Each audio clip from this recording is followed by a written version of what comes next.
Alright, cheers to the VC and people who are just cruising through YouTube. My name is Ty, and welcome to my channel. Alright, I got that Ornette Coleman box set. I listened to it. It's good. It wasn't great for my ears. And I know for someone else it will be. So, I was like, I'm just going to trade the damn thing back in for store credit, because I know they'd pretty much give me a full refund almost, which they did. I lost like a little bit of money. Nothing too big. But it's cool. I got to have it. I got to listen to it, and it just, I feel like there was a couple albums in there, a few of them that I was like, man, good. But to have a box set and only like half of it, or even two of the albums, it would just bother me knowing this box set's sitting here, just collecting dust when I know someone else could be playing the crap out of it. So. And I really wanted to love that box set because it was the Tone Poet series, their first box set. But again, I just couldn't connect with it. Maybe later on down the line I would have, but to know, again, that this box set is just collecting dust, I want that box set to be in someone's hands that's going to play the fuck out of it, because that's what records are meant to be. They're not meant to just hide away, not play. To me, I don't, and I'm kind of contradicting myself because I do have doubles and triples and quadruples or whatever you want to call it. So I have some that are sitting, but every now and then, pull out your favorite version. So that being said, I was surprised with how much they gave me back on it. So I got a little excited, like, fuck it, let's fucking, let's fill up my fucking my baggie. So they had a copy of Rush in Rio. I've been wanting to get this anyways. I thought it was a little more obscure. You can get this right now in Target and Walmart online for like a good deal. The record store had it for pretty pricey. I get it. They probably, they're independent record stores. So, but I was like stoked to get this. It's 4 albums. It pretty much has, it's 4 albums. It has, let's see.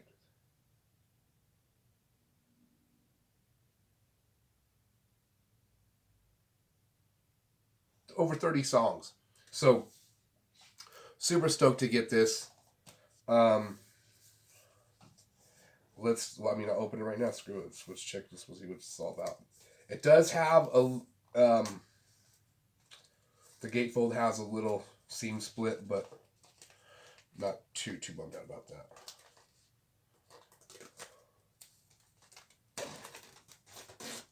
If I sound, I'm still like kind of have like a clogged nose. I've been taking Zyrtec. So if I sound stuffy, it's because I am. Alright. I just figured I should get all the... Rush is one of, the band I grew up. My step to my first concert. So I feel like anything that's Rush, that's good Rush, that's live, this is kind of one of their important albums, I feel like. And I was realizing, oh, it's cool. They did it in a booklet. Nice. Instead of being that weirdness, each page has a book. Okay, I like that. So there's all 4 albums like that, and then there's pictures in between and stuff. So super cool that they did that layout. Wow. Okay, now I just want to buy another one just to store away now. I just double contradict myself. But let's just check out what it looks like. Has a little digital download. Feels nice. It's 180 gram.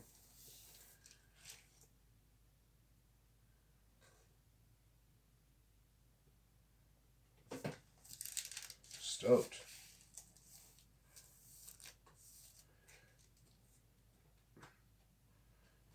And there's a couple albums I realize I don't have of Rush. Like I don't have Caress of Steel or Grace Under Pressure. I don't know how I slipped up on not getting those in my collection. I think maybe I used to think Caress of Steel was a greatest hits album. I think I didn't know it was an album all on its own. And maybe it is. So. And after getting Show of Hands, I started thinking, I need to get the Rush in Rio if I can. And then they had a copy of this. Like I said, a little bit of a seam split on one of the the middle one, and the back one just a little bit, but you know, the bottoms are fine. It happens. Overall, all the corners are good. And I got to see Rush 5 times, and looking and flashing back on that, on those memories, I'm so thankful that I got to see him. I slipped up a couple times of not seeing him when I maybe could have, but I'm thankful that I got to see him. And my memory remembers right. It was Presto was the first one. Then I seen Roll the Bones. Then I seen Counterparts. All within I was still in elementary school after seeing all 3 of those albums. And the first tour, Mr. Big was the opening act. The second, for Roll the Bones, Primus was the opening band. And for Counterparts, Melvins was the opening band. All right, my phone's about ready to die here, so keep this short. And yeah, right. And then I got to see him for Test for Echo, and then the Vapor Trails tour.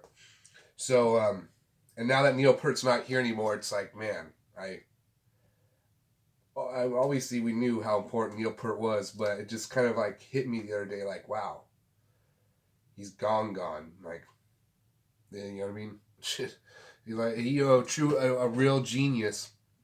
And even if Rush could, I'm sure there's drum players that could fill in and where they could still probably put on a Rush concert, it just would not be the same because Neil Peart was so important to the whole thing, and that, and hence why they said they're not going to do anything anymore. I think they have I think they do record music still, and they still play, obviously, which is awesome.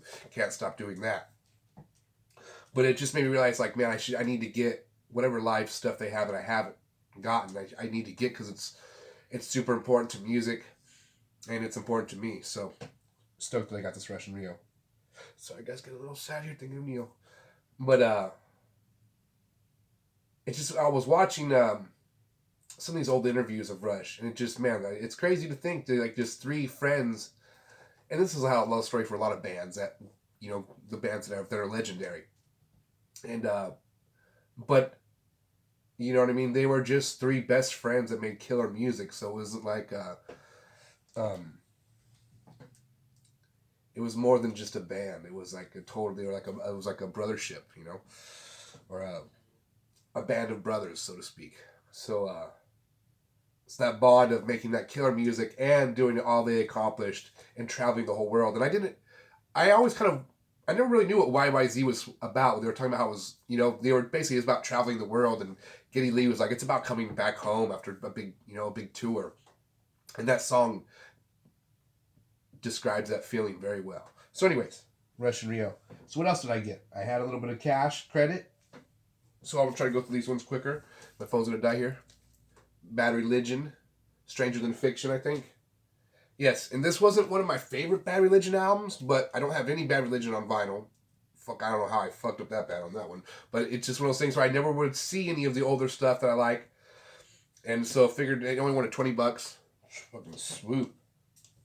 Alright, Corrosion of Conformity.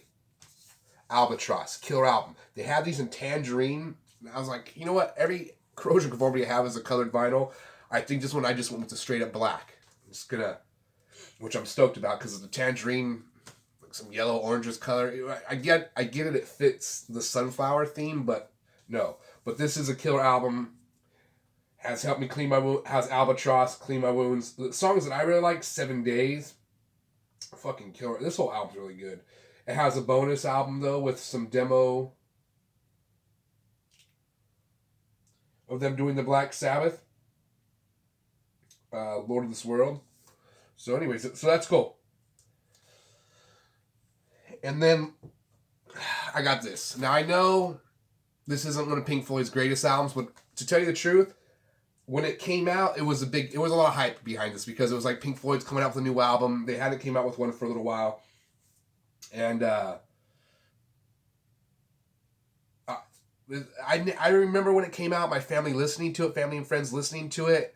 I did not sit there and just listen to it. I remember thinking, oh wow, it's cool, Pink Floyd, you know what I mean? But at the age I was when this came out, let's see. These glasses are for my stigmatism, by the way. They're not for reading and stuff. So that's why I have to pull them down.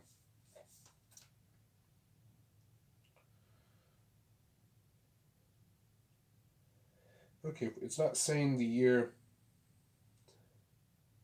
Shameless did not come out in 87. I want to say around the mid 90s this came out, or early 90s. But I started thinking about it. I never really listened to the Division Bell, but I know I'm not going to dislike it. And I like the David Gilmour era Pink Floyd, even though I prefer when they were all together as one. But either way. So stoked to get this. It's a double LP. I'm just stoked to listen to something, to treat this like a new Pink Floyd album and dig in. And even if I don't like the songs a bunch, I'm going to enjoy the music. Like, at that point, I feel like I just respect the band for still being around. Even if they're not putting out the music I would like them to. And sometimes when you expect what you want the next album to be, you get let down. So I try not to have the expectations. It's hard not to. Sometimes bands nail it. The next album is exactly like what you were expecting. You were assuming they might do next. So anyways. Oh, and I got some VHS. So if I just drop out of here, it's because my phone died. A Time to Kill. Fucking killer movie. Samuel L. Jackson. Matthew McConaughey. Sandra Bullock. Matthew McConaughey is a young attorney in the bayou. And some shit goes down. And Samuel L. Jackson is a dad. He takes revenge on his daughter who was a victim of this gnarly shit that happened to her. And he's defending the dad because any parent would have fucking done the same thing. And called A Time to Kill. A really good movie. So anyways, super stoked. I do already have it on DVD. I have it on my portable hard drive. Basic Instinct.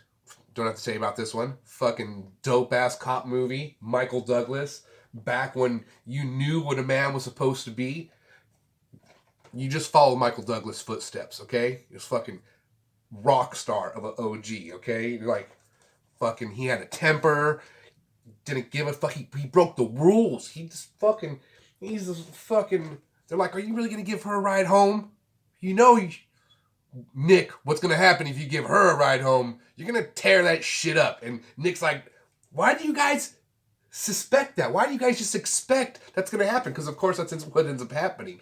But she writes a book about these books about serial killers. You know what I mean? And then she tells him, you're the character of my next book.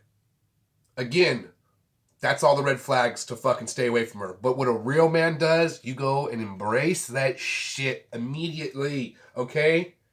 There's a scene in this movie which, the controversial scene, when they're interrogating her, and for some reason it's a giant interrogation room and it has like the whole police squad, and she gives them a fucking beaver shot. What's funny?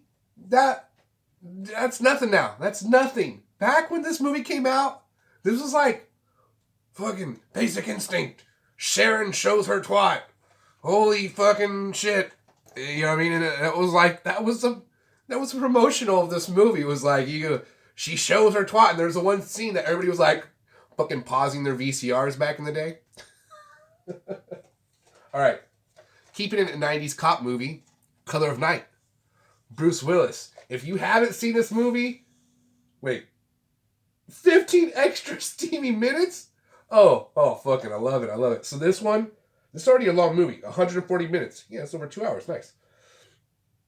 But it's, Scott Bakula plays, the fact that they don't tell that Scott Bakula plays in this, Quantum Leap. Anyway, Scott Bakula, he's a shrink, he gets killed, his friend comes there, who is also a shrink, to kind of help, he calls his friend to come. He's like, someone's trying to fucking kill me. And I think it's someone in this group therapy session that I'm hosting. And so he invites him to come see if he can narrow it down. And then after the first night, they hang out for a couple days. Scott Bakula gets killed. And so Bruce Willis is trying to figure the shit out. And anyways, fucking killer movie. First time I watched that movie, my grandparents had this lake house, Nacimiento Lake, in California, and back in the day, my aunt would bring us some movies, so at nighttime we could have something to watch because there was no cable out there. This house was out in on this lake, and so anyways, I remember my aunt had this movie and another one.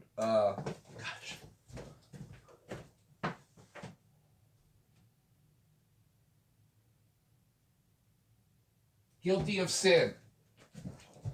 Guilty of Sin and Color of Night were two of these fucking. I love having a good memory here. And I remember I was that kind of kid that would put the movie on and watch it, and then if it was still late, I watched them both. So anyways, last one, still sealed, Varsity Blues. Not the biggest fan of Varsity Blues, but hey, it's a good movie. And I really wasn't liked in high school. I dropped out of fucking school and got my GED. So I think I like watching this because I wasn't a part of the high school fucking scene. So anyways, but I got all these for like 10 cents each. This one was $1. This was 10 cents. Basic Instinct was 10 cents. I was surprised and 10 cents. So got hooked up. So anyways, what's up everybody? Thanks for watching my thanks for if you've been liking, subscribing. This has actually been I've been on YouTube now for a year, and I was trying to get to 200 videos for my year anniversary. I wasn't able to do that, but I came pretty close. This will be episode 198. So wasn't even expecting to get as many subscribers. I was like, man, if I could get 20 or 30 subscribers, I'll be freaking stoked. And if I could put out a handful of videos to talk about vinyl and people actually comment or watch them, then my goal is achieved of what I wanted to do. And it's went way beyond that. So thank you to all the people who have been following this nonsense and watching it. I shouldn't call it nonsense, who's been following what I like, what I'm passionate about, and you are passionate about music or vinyl or all these things that I collect and listen to. You can relate to and throw a comment. Maybe you've already got some of this stuff and or maybe you don't have some of this stuff and you can go check it out and see if you want to add it to the collection. So anyways, that being said, stay positive, play lots of vinyl. I'll see you guys next time. Bye.